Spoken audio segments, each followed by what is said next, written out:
So as Phil said, I'm here to talk about the changing referral patterns to our service, our only specialist palliative care service for children in Crumlin after Mary's appointment.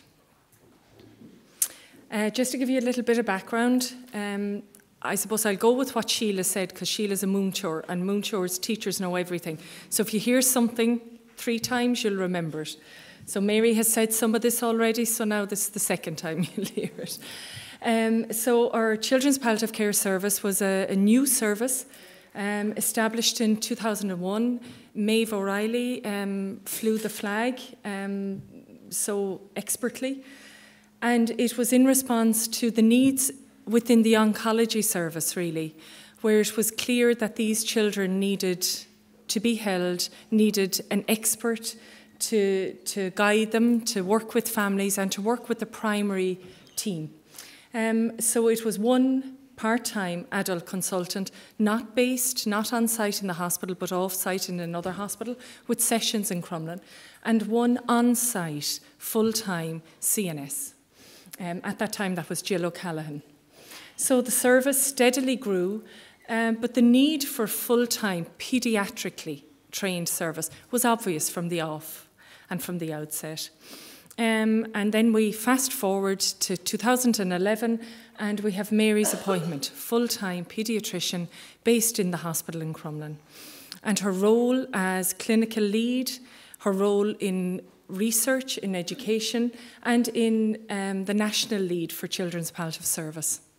At that time as well, in fact, the year after, 2012, a change took place within the Haematology Oncology Palliative Service, whereby children that would have been looked after within that team, primarily, I suppose, in the forefront were the oncology hem-onc nurses at the time that had children from diagnosis right through to palliation and into bereavement. So a change took place in 2012. And it was felt that those children, to have their service and their care under the specialist palliative care team within Crumlin was the way to move forward. And that happened successfully with 0.5 CNS appointment. So our team grew from 1 to 1.5 whole-time CNSs. So the aims of our study here today is to review the referral numbers prior to and post Mary's appointment, and to establish if any change in the referral patterns happened during that 5-year period of time. So again, I'm just recapping what Mary has said. So this is who we are as the only children's specialist palliative care team in the country. So we're Mary Devons, our lead consultant, a whole-time equivalent based on site in the hospital. Liz, Valerie and myself as the 1.5 whole-time equivalents. And I suppose that's significant, you know, because it as the talk goes on, you'll see how that number are trying to fulfill a service which is galloping and growing at a great rate. Dr. Maeve O'Reilly and Marie Toomey, which are adult palliative care consultants that are based off-site in St. Luke's Hospital in Rathgar with sessions in Crumlin, and they provide a valuable support to us in the service. With that comes our specialist registrar. Again, it's adult palliative medicine, and that person is based off-site again, and they come to us in Crumlin for 2 sessions. We also have the SHO, the GP training scheme, for 1 session within Crumlin. I suppose it's important to say that that is what our team is. However, we do have access to other allied health professional services, which we're aware these families need, deserve, and it's links that we form through the child's primary care team with medical social work, psychology, pastoral care. So how do you get referred to our service in Crumlin? I suppose there's recognised referral pathways. You know, we would work with the premise that a consultant-to-consultant referral is probably the gold standard here.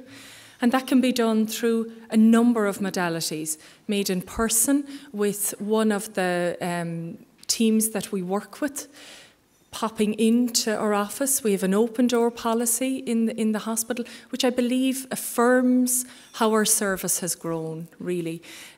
We were on the corridor, we're visible, We will have a curbside referral, as we call it, whereby we'll be on a corridor and meet with one of our consultants in other specialities we deal with in the hospital. I suppose Crumlin is the national tertiary centre for a huge amount of specialities. So we'll bump into neurology, the neurologist or members of their team. We'll get a referral that way. And then we'll go forward to make that an official referral and then progress to going forward and meeting families. So it's made in person, and that's a very valuable way of making it, of making the referral. It's made possibly by phone call. That's in-house or it's out-house, because we're a national service, so we have a national remit to the 26 counties. It's made by letter, that referral is, or by email. And again, as I say, it's nationally, and that's where our links with our cons are wonderful, really. Our children's outreach nurses who know the children that they have so well that they know when is the right time to prompt that referral to our service. And they're an excellent conduit on which families come to us in Crumlin. I suppose important to say, the families that do come to us from other teams, we never take over from that team. As Mary has said, we're consultative, we're advisory. The primary team that they come to us from, for example, cardiology, haematology, oncology, remain that, the primary team. I think that's very important. So we're another layer of support, but we don't take over. Another very important thing to say is it's always with parental consent, and that's imperative. It's one of the key questions we'll ask the person who's making the referral to us, be it the CNSs we meet on the corridor, be it the nurses on the ward when we go up to see a child, and they'll highlight that, listen, we've a referral for you. One of the key things we'll ask is, what do the parents know? Has somebody spoken to them? What is it they understand about who is it we are? I suppose we don't like coming in on the back foot. We don't like coming in at the 11th hour. And I think that's an important point for all of us. Early referral to our service. Early, we found a paper, and I'll talk about it later on, early integration with. Isn't that such a lovely word? Involving us. So not just referring to us and handing over as the stopgap, the last ones, but early integration with our service. What are the reasons that they refer to us? Again, Mary alluded to some of these.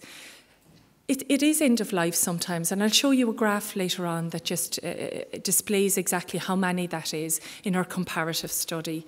And again, that can be the 11th hour, and that's where we're constantly promoting, get us in early, allow us to form the relationships, to do what we do well in palliative care, to get to know people, to get to know what their needs are. At diagnosis, and it might be at diagnosis of the life-limiting condition, or as Julie talked about, on the trajectory of the life-limiting condition, where they wax and wane, where they dip and plateau, these Act 4 category children that plateau at a lower level again. Is the next dip the last dip? We can't predict that. We hear how unpredictable it is. Involve us early. So that's our message all along. Symptom management, as Mary said, is often our way into a lot of these families. Supporting parents is another good reason for referral to us. We are another layer of support. Let us in to build the relationship, to get to know what's going on within this family. Supporting teams, another good reason for referring to us. And coming to us with complexity of cases, complexity of ethical dilemmas that teams are coming up with. We'll often give phone support, phone advice about that. It may be clear that we need to be involved and take an active role in this child's journey. Again, these are the various reasons. So the method of our study.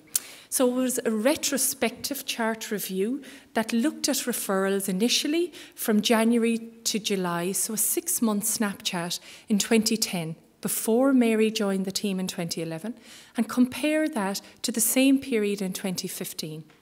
I suppose what was very clear from looking at that snapshot of time was that really we needed to look at the whole year. And that's what we've done in 2016, is we've expanded that review to look at the whole year's worth of data.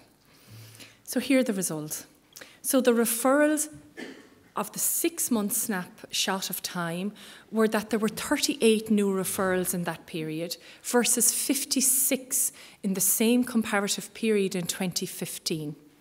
When we expanded that review and looked further, we saw that it was 53 for the whole year of 2010 versus 115 for the whole year of 2015. That tells us the increase was 117%. We were feeling that on the ground. We didn't need that figure to tell us how our service had expanded, how we had galloped, how the service we could provide to a lesser number was more difficult to provide to a bigger number in its holistic sense. I suppose it also reflected the 117%, the data we had gotten in the Fraser report in 2012 that showed the gross underestimation internationally. And Julie and colleagues looked in 2015 at those prevalence rates as well and saw that we echo much the same as what we're seeing with our UK counterparts, which is that the numbers of children out there with a life-limiting illness have been underestimated. And that has massive resource implications and planning implications and funding implications and bodies on the ground implications. And we know this to be true internationally as well here at home on our home turf. So the breakdown of referrals according to the reason of referrals we analysed, and I'll go through that with you now. So I suppose 2010 is the blue colour here and 2015 is the red. Without even looking at the numbers, you can see straight away the growth. So we broke it down, the reasons for referral, into three main categories. And I just want to bring you to the end of life, where the end of life referrals in 2010, those 11th hour referrals would have been 7. They tripled and more by 2015 to being 24. Again, we mightn't have got referrals in 2010 on the basis of just a diagnosis. Now we were. So these kids that came to us with just the diagnosis didn't have symptom issues, but it was teams forward planning, forward thinking, and they mainly came from our neonatal service. Then we looked at our symptom management. That has more than doubled again. Okay, the referral patterns, we looked at that and we broke it down into who were the groups of people that were referring to us. The HEMONC were referring, and those referrals went from 19 in 2010 up to 29 in 2015.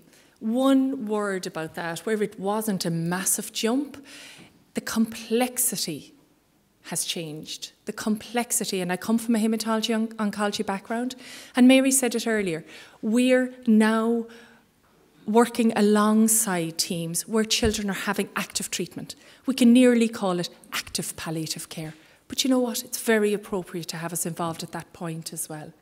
The other big one that jumps out there for everybody is general paediatrics. And again, we put that really down to the fact that we're on site. We have a great, strong working relationship with our open door policy, with our teams that we're seeing on the ground, with making ourselves known to people, with being approachable, with coming forward and saying, if you think someone should come to us, you know what, let's have a discussion about it. And as Mary said, would you be surprised if this child was not around in a year? And we take these as our prompts. Again, PICU, in 2010, there weren't PICU referrals. There are in 2015, 7 of them now. So I'd love to talk more about it. But listen, this just shows general peds, which was the biggest one in that last table, 275% that's grown by. 275%. And these children have complex needs. Mary described them earlier. They're the children who have now medical bits going on with them, that are now going home with equipment that they didn't have before, with expectations that they didn't have before. Neurology has grown by 100%. Okay, so in 2015, and this is just obvious from the previous slide, where are the key referrals coming from? General peds, 39%, HEMONC, 25%. That looks just at the comparison of if we break it down, not within the categories, but look at malignant referrals and non-malignant referrals. In keeping with what's going on internationally, it is the non-malignant referrals that are more that we have more of than our malignant, but our malignant ones are now more complex than they ever were. And I think that's really important, and that led us to look at this beautiful review paper in 2016, earlier this year, that looked at early integration. I think it's wonderful, and I'll end on that, early integration. So don't see it as bringing us in at the last hour to say we're handing over to you, we're on the back foot. Bring us in. We're very good at helping families cross the readiness barrier, because you'll often hear in the literature, oh, they weren't ready. And the people who can be the gatekeepers of that are the primary teams that feel themselves, to hand over to palliative care now is to say maybe treatment has failed or there is nothing more we can do. We often go in on that back foot. The challenge we'll put out there to everybody is give us a chance. Give us a chance to go in and help with that readiness aspect. Give us a chance to form relationships early on and help families become ready. So thank you for listening to us, and there'll be a chance for questions later on.